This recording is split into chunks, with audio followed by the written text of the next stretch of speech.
She said she tried to call me 2 weeks ago. Nobody told me. This is a foreign legion, Gaultier. Not Club Med. We're talking about my brother. He can be dead by now. Not my problem. I need to see my brother. Don't have time for this scheisse. Is there a problem, sir?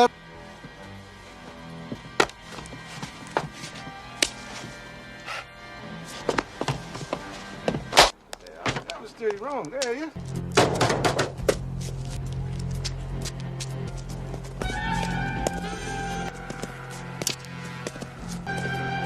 Hey, man, what is this, man? Shut up, man.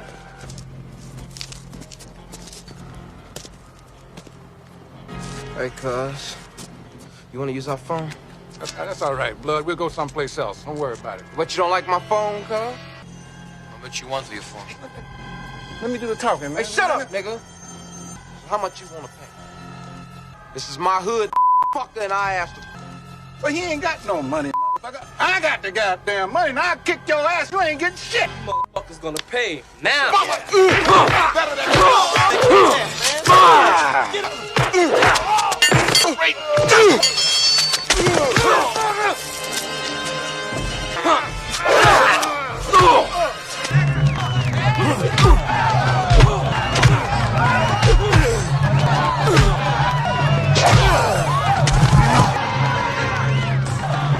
She's toying with it.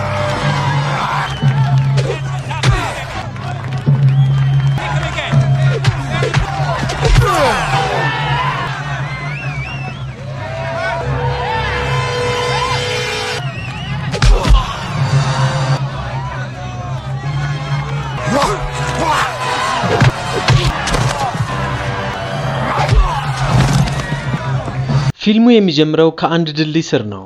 በቦታው የእጽ አዘዋዋሪዎች በከፍተኛ ውጥረት ውስጥ ሆኖ የእጽ ግብይት እያካሄዱ ነው። ከነዚህ ሰዎች መካከል ፍራንሶ ጎዲየር የተባለ ገዢ ይገኝበታል። ፍራንሶ ብሩን ካስረከበ በኋላ ግን እንደተሸወደና እንደተታለለ ይገነዘባል። በነገሩ በጣም የተናደደውና ተስፋ የቆረጠው ፍራንሶ ከእጽ አከፋፋዩ ጋር መጋፈጥ ይጀምራል። ነገር ግን ይህ መጋፈጥ ነገሩን ይበልጥ ወደ አስከፊ ደረጃ ያሻግረዋል። የእጽ አከፋፋዩና የወንበዴ ቡድኑ ፍራንሶ ላይ እሳት ለኩሰው ያቃጥሉታል። ፍራንሶ በሆስፒታል ውስጥ በህይወት እየታገለ ባለበት በዚህ አስጨናቂ ሰዓት ባለቤቱ ሄለን እና ልጃቸው ኒኮል ጥልቅ የሆነ ሀዘናቸውን ለመቆጣጠር በከፍተኛ ሁኔታ እየተሰቃዩ ነው። በዚህ መሃል አንድ ዶክተር ወደ እነሱ ይቀርብና በጣም አሳዛኝ ዜና ያረዳቸዋል። ፍራንሶ ብዙም የሚቆይበት ጊዜ እንዳልቀረውና በህይወት እያለ ሊያገኘው የሚፈልገው ማንኛውም የቤተሰብ አባል ካለ ፈጥነው እንዲያነጋግሩ ይነግራቸዋል። በዚህ ሁሉ ምስቅልቅልና ጭንቀት ውስጥ ፍራንሶ ሊዮን እያለ የወንድሙን ስም ሲጠራ ይሰማል። አሁን ደግሞ ትዕይንቱ ወደ ምስራቅ አፍሪካዋ ጅቡቲ ይቀየራል። በዚያም የፈረንሳይ የውጭ ሀገር ክፍለ ጦር ወታደር የሆነው ሊዮን ጎዶሪዮን እናገኘዋለን። የሊዮን የተለመደ ወታደራዊ ውሎ አንድ የወታደር መኪና ደብዳቤ ለማድረስ ሲመጣ ይቋረጣል። ሊዮን የደብዳቤውን መልእክት ካነበበ በኋላ በከፍተኛ ድንጋጤና መጣደፍ ወደ አዛዡ ዘንድ ያመራል። የታመመውን ወንድሙን ለመጠየቅ የጠየቀው ፍቃድ ለምን እንደተከለከለውም አዛዡን በቁጣ ይሞግታል። 2 weeks ago. Nobody told me. Why? ወታደራዊ አዛዡ ግን ምንም አይነት ስሜት በሌለው ቀዝቃዛ ድምጽ ቤተሰቡን እንዲራሳ ያዘዋል። ሊዮን ግን ይህን ትዕዛዝ ለመቀበል ፍቃደኛ አልሆነም። ትዕዛዙን ባለማክበሩና በማመጹ የተነሳም ከባድ ቅጣት ይጠብቀዋል። You gave up your family when you joined the Legion. We're talking about my brother. He can be dead by now. I don't have time for this scheisse. I need to see my brother. I tell you, you need. And right now, I think you need 2 weeks hard labor, starting tomorrow. እሱን ይዘውት እንዲሄዱና ለብቻው እንዲያስሩት በርካታ ወታደራዊ መኮንኖች ይላካሉ።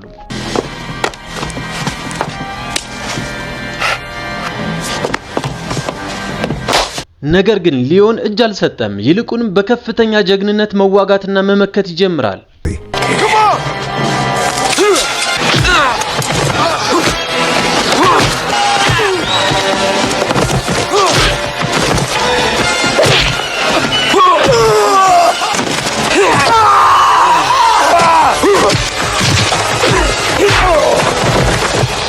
ሁሉንም በጉልበት ካሸነፋቸው በኋላ አንድ የወታደር መኪና ሰርቆ ከሰፈሩ አምልጦ ይሄዳል።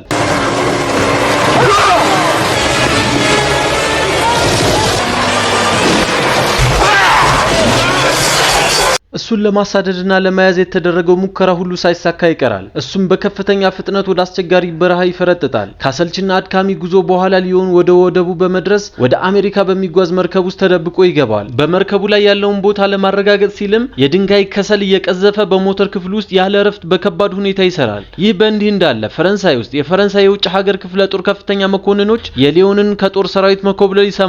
በአፍሪካ በነበሩበት ጊዜ ሊዮንን በደንብ የሚያውቁት ሳጅን ሃርዲግ እና ሙስታፍ የተባሉ ሁለት መኮንኖችን ሊዮን አሜሪካ እንደደረሰ ፈልገው እንዲይዙት ይመድቧቸዋል። ሊዮን ኒውዮርክ ሲደርስ ግን እንደተመኘው ሎስ አንጀለስ አለመሆኑን ተረድቶ በጣም ያዝናል። በነገሩ በጣም የተናደደው ሊዮን ወደ ፈለገበት ቦታ እንደሚያደርሰው ቃል ገብቶለት ለነበረው የመርከቡ ሰራተኛ እጁን ያነሳበታል። ከዚያም ከመርከቡ ላይ ዘሎ በመግባት ወደ ዋናው ምድር እየዋኘ ይወጣል። ሎስ አንጀለስ ከደረሰ በኋላ ለወንድሙ ሚስት ለመደወል ቢሞክርም በእጁ ላይ ያለው ገንዘብ ግን በቂ አልነበረም። በዚህ መሃል በአቅራቢያው በሚካሄድ የጎዳና ላይ ውጊያና ተመልካቾች በሁለት ተፋላሚዎች ላይ በሚያደርጉት የገንዘብ ውርርድ የሊዮንን ትኩረት ይስባል።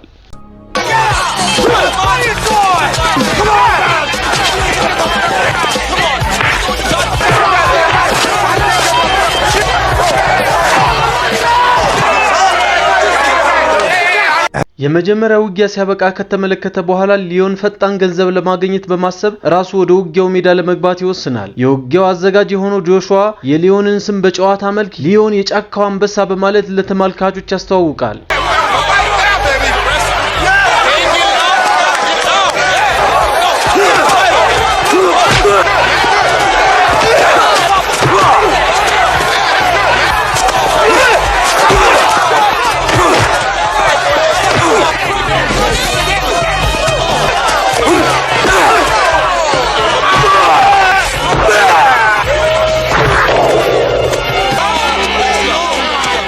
ያሸነፈበትን ገንዘብ ከተቀበለ በኋላ እንደገና ለወንድሙ ሚስት ለመደወል ይሞክራል። ነገር ግን አሁንም አይሳካለት። ሎስ አንጀለስ ለመድረስ በጣም ይጓጓው ሊዮን የልቡን ለጆሹዋ ይነግረዋል። ጆሹዋም በበኩሉ ኒውዮርክ ውስጥ ከፍተኛ የቦክስ ውድድርና የውርርድ ስራ የሚሰሩትን ራሰልና ሲንቲያ የተባሉ ሁለት ሰዎች ጋር ያስተዋውቀዋል። በሚቀጥለው ውድድር ላይ እሱ ያሸንፋል ተብሎ ከፍተኛ የገንዘብ ውርርድ ይደረግበታል። በዚህ ጊዜ ሊዮን ላይን ሀርት የሚለውን የቅጽል ስም በመጠቀም ወደ መድረኩ ይገባል።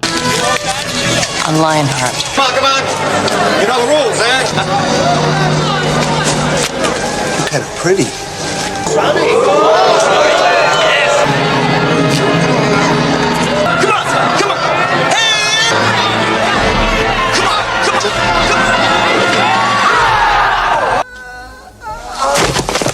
ሲንቲያ በሊዮን ብቃትና ጥንካሬ በጣም ትማረካለች። በድርጅቷ ውስጥም ቋሚ የሥራ ዕድል ተሰጥቷለች። ነገር ግን የሊዮን አቋም ፍንክች የማይባል ጽኑ ነበር። እሱ የሚፈልገው ብቸኛው ነገር ሎስ አንጀለስ መድረስና ከቤተሰቡ ጋር መገናኘት ብቻ ነው። ሁልጊዜ ጥቅምን የማይለቀው ጆሹዋ አብረው ወደ ሎስ አንጀለስ ቢጓዙ ሊያገኙ ስለሚችሉ ትልቅ ጥቅም ሊዮንን ያሳምነዋል። ሊዮን በመንገድ ላይ የተጓዘ ሳለ ወደ ጆሹዋ ዘወር ብሎ የወንድሙ ሚስት ሄለንን ለማግኘት በአስቸኳይ ስልክ እንደሚያስፈልገው ይነግረዋል። ይሁን እንጂ ሊዘርፏቸው ያሰቡ የወንበዴዎች ስብስብ ድንገት ከፊታቸው ሲደቀኑ ንግግራቸው ይቋረጣል። ከዚህ በኋላ የሚከተለው ጨካኝ ፍልሚያ ደግሞ የእነሱን ቁርጠኝነትና ጀግንነት በከፍተኛ ሁኔታ የሚፈትን ይሆናል።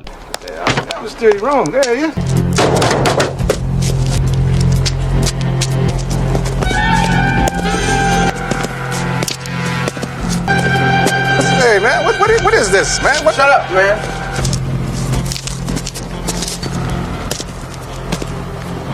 Hey, cuz. You want to use our phone? That's all right, blood. We'll go someplace else. Don't worry about it. But you don't like my phone, cuz? How much you want for your phone? Let me do the talking, man. Hey, shut up, nigga. How much you want to pay? This is my hood, motherfucker, and I asked him. But he ain't got no money, motherfucker. I got the goddamn money. Now I kick your ass. You ain't getting shit. Motherfucker's gonna pay now. Better than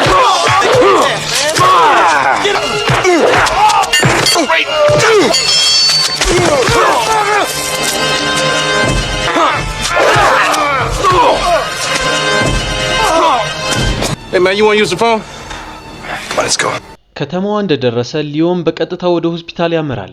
ነገር ግን እዚያ የጠበቀው በጣም ልብ የሚሰብር መጥፎ ዜና ነበር። ፍራንሶ ከአንድ ሳምንት በፊት ህይወቱ አልፎ ነበር። በከባድ ሐዘን የተደቆሰው ሊዮን ለወንድሙ ሞት ምክንያት የሆኑትን ሰዎች ማንነት ለማወቅ መረጃ ማፈላለግ ይጀምራል። ነገር ግን ዶክተሩ በቀልን ከማሳደድ ይልቅ የወንድሙን ቤተሰብ ደህንነትና ህይወት ማስቀደም እንዳለበት ይመክረዋል። ሊዮን ከሆስፒታል ወደ ውጭ እንደወጣ የቤተሰቡን ችግር ለብቻው ለመጋፈጥ በመፈለግ ጆሹዋን አስቀርቶ ለመሄድ ይሞክራል። ይሁን እንጂ ጆሹዋ በቀላሉ ተስፋ ባለመቁረጥ ፈጥኖ ይደርስበታል። ከዚያም ሁለቱም በአንድነት ወደ ሄለን መኖሪያ አድራሻ ያመራሉ። በህንጻው ደረጃ ላይ ሊዮን የወንድሙ ልጅ ኒኮልን በኳስ ስትጫወት ያገኛታል። በጣም በፍቅር ሰላም ይላታል። ነገር ግን ሄለን የቤት ኪራይ በማዘግየቷ በቤት አከራዋ ስትረበሽና ስትጨቀጨቅ ሲሰማ ልቡ በሐዘን ይሰበራል። በዚህ መሃል ሄለን ሊዮንን ስታየው ቁጣዋ ገንፍሎ ይወጣል። ፍራንሶ የእሱ እርዳታና ድጋፍ በጣም በሚያስፈልግባት ሰዓት ስላልደረሰላት አጥብቃ ተወቅሰዋለች። ሊዮን ሸክሟን ቀለል ለማድረግ በማሰብ የተወሰነ ገንዘብ ሊሰጣት ቢሞክርም እሷ ግን በቁጣና በንዴት እምቢ ትለዋለች። በነገሩ ልቡ የተሰበረውና ምንም ማድረግ እንዳልቻለ የተሰማው ሊዮን ከጆሹዋ ጋር በመሆን በጭንቀት መጠጣት ይጀምራል። ጆሹዋ በሴንቲያ በጎ ፍቃድ የሚያርፍበት የሆቴል ክፍል ታመቻችላቸዋለች። በማግስቱ ጧት ሊዮን ሲነቃ ልብሱን አውልቆ በክፍሉ ውስጥ ከሴንቲያ ጋር ለብቻው ራሱን ያገኘዋል። ሲንቲያ በእሱ ላይ ፍቅር እየያዛት ስለመጣ አዳዲስ ልብሶችን እንድትገዛለት ወደ ገበያ ይዛው ትሄዳለች። እየተሽኮረመመችና ፍቅሯን እየገለጸችለት በሌሎች ውጊያዎች ላይ እንዲሳተፍ ብታበረታታውም ሊዮን ግን በውሳኔው ጸንቶ ፍቃደኛ ሳይሆን ይቀራል። ይህ በእንዲህ እንዳለ ሃርዲግና ሙስጣፋ የሊዮንን እንቅስቃሴ ለመከታተል በማሰብ በሄለን አፓርታማ ውጭ ሆነው በጥበቃ ላይ ነበሩ። ሄለንና ኒኮል በዚህ አስቸጋሪ ህይወት ውስጥ እንዴት እንደሚያልፉ በመመልከት ለሊዮን ትልቅ የሐዘን ምንጭ ሆነበት። ሄለን ቤተሰቧን ለማስተዳደር የምታደርገውን ከፍተኛ ትግል ማየቱ በጣም አመመው። በመጨረሻም እነሱን ለመርዳት በቁርጠኝነት በመነሳት ወደ ሴንቲያ ተመልሶ ለመዋጋት ዝግጁ መሆኑን ይነግራታል። ይሁን እንጂ በመጀመሪያ የባንክ አካውንት እንድትከፍትለት የጠየቃት ሲሆን ከሆቴል ክፍሉም እንደሚወጣ ይነግራታል። ምክንያቱም እሱ እንደዚህ ላለው የተንደላቀቀ ህይወት አልለመደም። በቀጣዩ ትዕይንት ደግሞ የምድር ውስጥ ውጊያ ወደሚካሄድበት አንድ ምድር ቤት የቅንጦት መኪናዎች በሰልፍ ይገባሉ። በዚያም ሊዮን የነጻነት ምልክት የሆነውን የስኮትላንድ ባህላዊ ቀሚስ ከለበሰ ተዋጊ ጋር ፊት ለፊት ይጋፈጣል።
መጀመሪያ አካባቢ ተቃዋሚው በጉልበት በለጠውና መኪና ላይ ወርሮ መታው። ነገር ግን ሊዮን ፈጥኖ ራሱን በማጠንከርና ሚዛኑን በመጠበቅ ተቃዋሚውን ድል ማድረግ ይጀምራል። ይህ በእንዲህ እንዳለ ጆሹዋ ራሱን እንደ ኢንሹራንስ ሰራተኛ በመቀየር ሄለንን ለመጠየቅ ይሄዳል። ፍራንሶ ከመሞት በፊት ለቤተሰቡ የኢንሹራንስ ዋስትና ገብቶ እንደነበርም ይነግራታል። ከዚህ የኢንሹራንስ ዋስትና በየወሩ የገንዘብ ቼክ እንደሚደርሳት ያስረዳታል። በሌላ በኩል ሊዮን ከቀን ወደ ቀን ይበልጥ ጠንካራና አስፈሪ ከሆኑ ተጋጣሚዎች ጋር መጋፈጡን ይቀጥላል። በዚህም ከፍተኛ መጠን ያለው ገንዘብ ማግኘት ይጀምራል።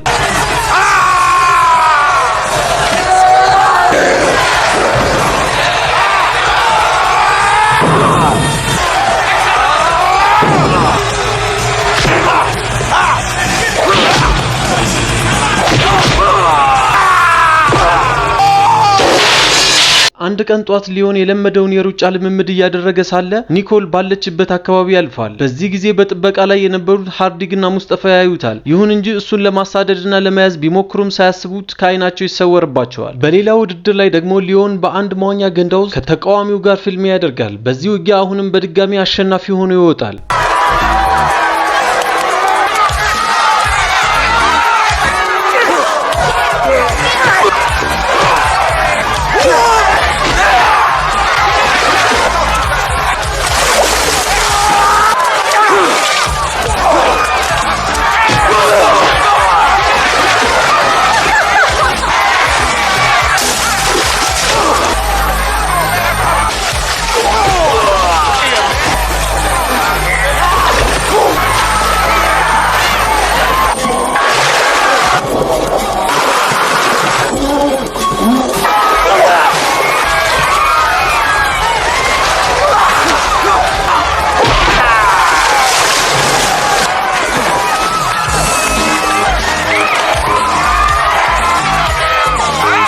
በዚህም ለሲንቲያና ለራሰል ከፍተኛ መጠን ያለው ተጨማሪ ገንዘብ ማሳፈሱን ይቀጥላል። ይሁን እንጂ ሲንቲያ በሊዮን የግል ህይወት ላይ ጥርጣሬና ጉጉት ስላደረባት ራሰል በሚስጥር እንዲከታተለው ታዘዋለች። አንድ ቀን ሊዮን የተለመደውን የሩጫ ልምምድ እያደረገ ሳለ ከወንድሙ ልጅ ከኒኮል ጋር እያወራ ባለበት መሃል ሙስጣፋና ሃርዲ ድንገት ደራሽ ጥቃት ያደርሱበታል። ሊዮንም ለማምለጥ ቢሞክርም እነሱ ግን አጥብቀው ያሳድዱታል። ሊይዙትና ሊያስሩትም ጥቂት ነበር የቀራቸው።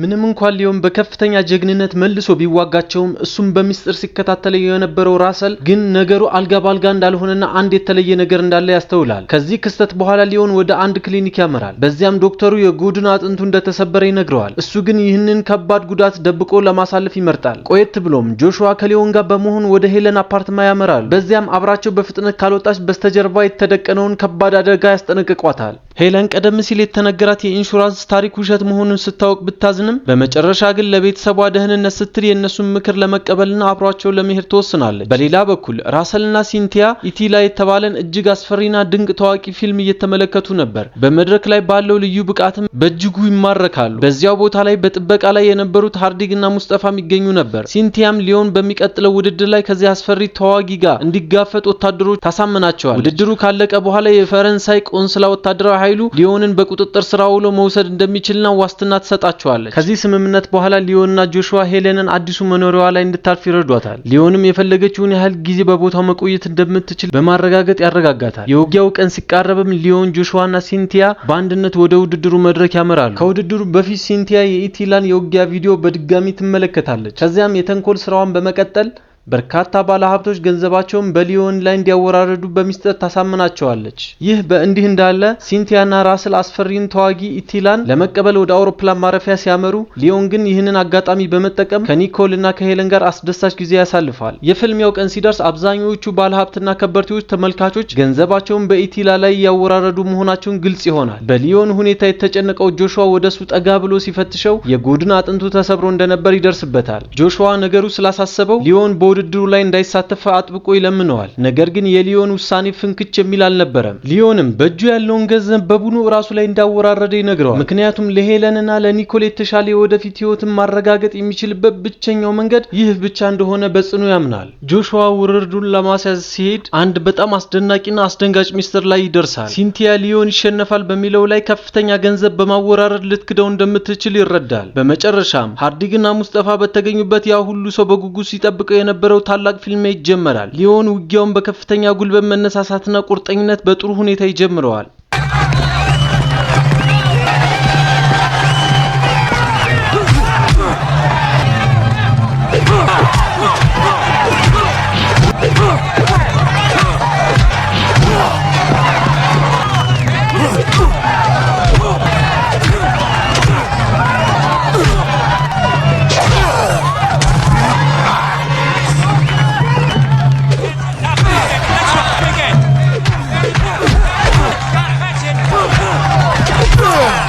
ይሁን እንጂ ፍልሚያው እየቀጠለና እየበረታ ሲሄድ ቀደም ሲል የነበረበት ከባድ የአካል ጉዳት በሊዮን ላይ የራሱን ተጽዕኖ ማሳደርና አቅም ማሳጣት ይጀምራል።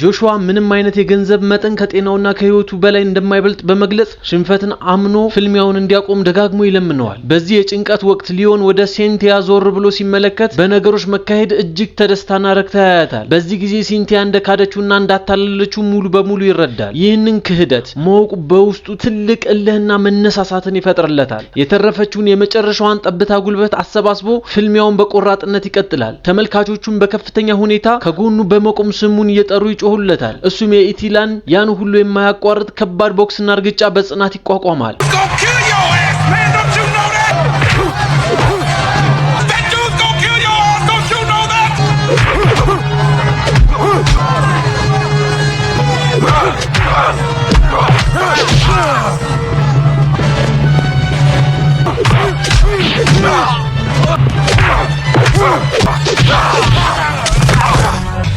We don't need the money, man. It's on him, man. The whole bet's on Attila. Wrong bet.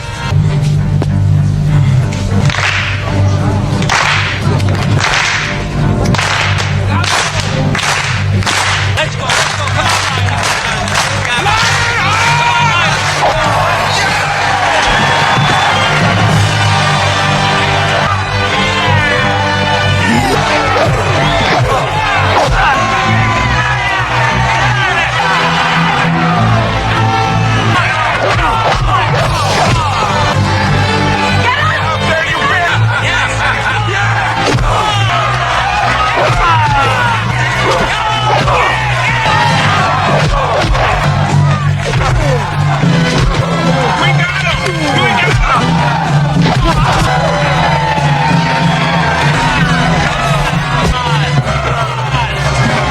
ሲንቲያና ራስል በሊዮን በድጋሚ መነሳሳትና መበርታት ሳይደሰቱ ሲቀሩ ጆሹዋና በቦታው የነበሩ ተመልካቾች ግን በጥንካሬው በእጅጉ ተደንቀዋል። ሊዮንን ለመያዝ የመጡት ሃርዲግና ሙስጠፋ እንኳን ሳይቀሩ በሊዮን ጽናትና እልህ ተደስተው ይጮሃሉ። በዚህ ባልተጠበቀ አስደናቂ ክስተት ሊዮን ያንን አስፈሪ ተዋጊ ኢቲላን መሬት ላይ ጥሎ ያሸንፈዋል። ሊዮን በብዙ ልፋትና መስዋዕትነት ያገኘውን ድል ማክበር ሲጀምር ሃርዲግና ሙስጠፋ እሱን በቁጥጥር ስር ለማዋል በፍጥነት ወደ መድረኩ ይገባሉ። በሊዮን ማሸነፍ ምክንያት ከፍተኛ የገንዘብ ኪሳራ የደረሰባት ሲንቲያ የውጊያውን ቦታ ጥላ ለመፈትለክ ትሞክራለች። ነገር ግን የደህንነት ሰራተኞች አስቆመው የወረድ እዳዋን እንድትከፍል ያስገድዷታል። በመጨረሻም ሃርዲግና ሙስጠፋ በውጭ ሆኖ በጥበቃ ላይ ያሉ ሊዮን ለኒኮልና ለሄለን የመጨረሻ ስንብት ለማድረግ ለአጭር ጊዜ ወደ ቤት ይመለሳል።